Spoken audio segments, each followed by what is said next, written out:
Congressman from North Carolina is now overseeing the historic process of replacing Kevin McCarthy as Speaker of the House. Republican Patrick McHenry is temporarily leading the House amid uncertainty about what happens next. So how did we get here? Our Capitol reporter Michael Hyland is live in Raleigh with a closer look. Michael. Congressman McHenry has spent nearly 2 decades in Washington, but is not someone who has spent much time in the national spotlight. And now he's taking over at a time Republicans are trying to figure out who the next speaker is going to be. After an unprecedented vote to remove Republican Kevin McCarthy as Speaker of the House, North Carolina Congressman Patrick McHenry's frustration became clear. Chair declares the House in recess, subject to the call of the chair.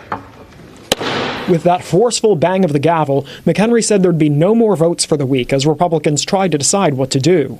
McHenry, who represents areas north and west of Charlotte, will serve as Speaker for now, but only with the power to preside over the selection of a permanent Speaker. He's been the most powerful politician in North Carolina that nobody knew much about for years. And I think we're now seeing that on the national stage. Chris Cooper is an expert on state politics at Western Carolina University. His rise to power has been very calculated. McHenry served in the North Carolina General Assembly for 1 term before going to Congress in 2005 at just 29. He worked as a workhorse, not a show horse. He did not show up on every Sunday morning talk show when he could. He figured out where the levers of power were.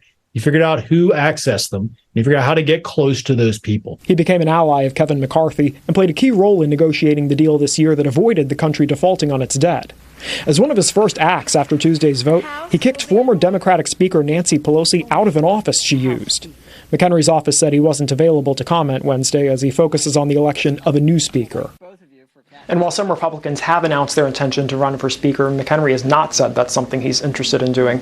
He's called for votes next week on a new Speaker, but it's not clear how long that process is going to take, and we're coming up against another deadline in November to avert a government shutdown.